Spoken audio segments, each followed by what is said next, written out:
First responders. The first duty is to the women, children, and men who are in harm's way of the storm.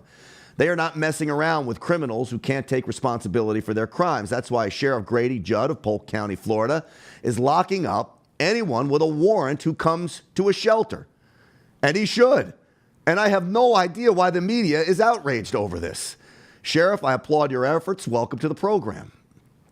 Grant, thank you very much. You know, this all started very innocently when we were trying to give people a 5-day warning when we thought this hurricane was going to come to Central Florida, where we are.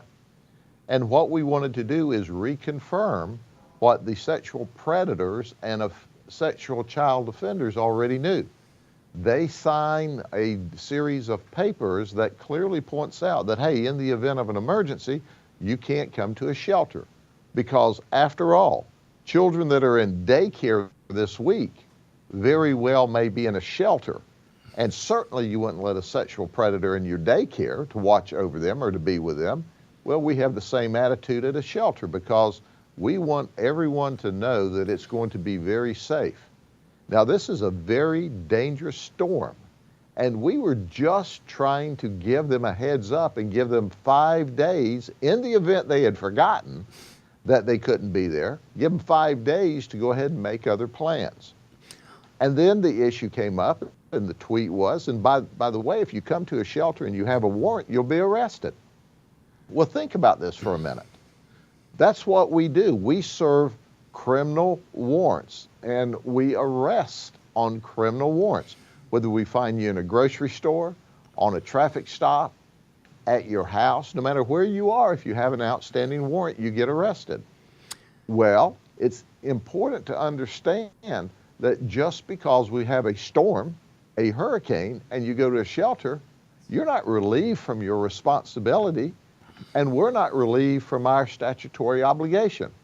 So what we were trying to do, once again, is give them a 5-day warning. So listen, if you have an outstanding warrant, go book yourself in the jail, get you a bondsman, and get it cleared up. Then you can come back to the shelter and no harm, no foul. If you don't want to go to jail, if you don't want to take the risk of going to jail, then here's your 5-day notice that don't come to the shelter and think you're not going to get arrested if there's an outstanding criminal warrant. You know, Sheriff, well, that went viral. Oh, it absolutely went viral. And what amazes me is that the mainstream media continued this liberal way of thinking that they want to coddle these criminals.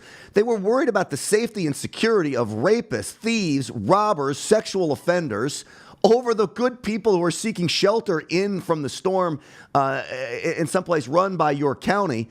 And they were worried about the safety of these thugs and thieves. To me, my head was spinning that you got any negative blowback by this. Well, Grant, you didn't see all the positive we got because, you know, they don't talk about the positive. What we received was overwhelmingly positive. But once again, the message we were sending is we're trying to look out for everyone because this is a very dangerous storm. We want everyone to be safe, even those with outstanding warrants, even those that are sexual predators and offenders. Nobody wants them injured in the storm. So what we were doing was telling them, giving them a 5-day heads up, find some place to go if you're in a low-lying area or you're in a problem area. So our goal is to protect everyone, and we didn't want them to have any surprises when they walked up to a shelter. And as they say, no good deed goes unpunished.